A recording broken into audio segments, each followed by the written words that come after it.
David James is with us as well. J-Mo, how are you? You did that well.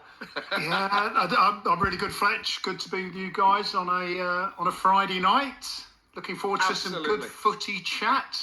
Yes, and we're going to start with Mo Salah. Of course, he's back in the Liverpool squad for their game against Brighton tomorrow following talks, and we presume a handshake of some description with Arne Slot earlier today. That is a rumour. I would have liked to have been a fly on the wall.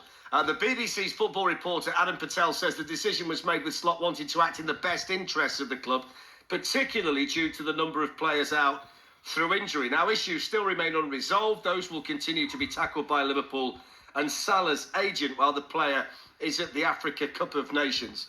Glenn, have the first word on this. I've heard so much about it this week.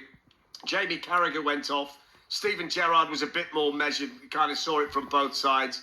But the general consensus, from what I could gather speaking to people, and I was with Steven in the week, is that Mo Salah needs Liverpool as much as Liverpool needs Mo Salah. Arne Slot needs Mo Salah, and Mo Salah probably needs Arne Slot. So this does seem like the best course of action. Get yourself in an office, work it out, and then try and move forward from here. Do you think that they've resolved it, or have they just found some form of common ground?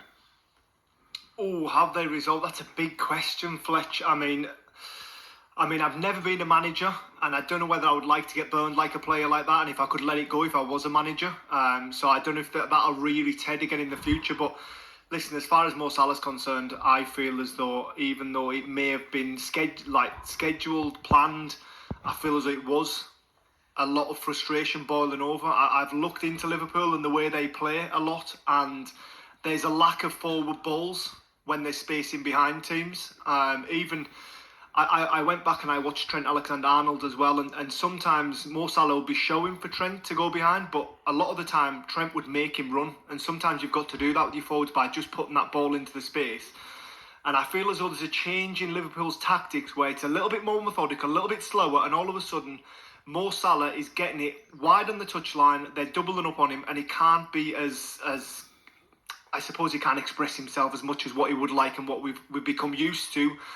Therefore, the frustration has boiled over.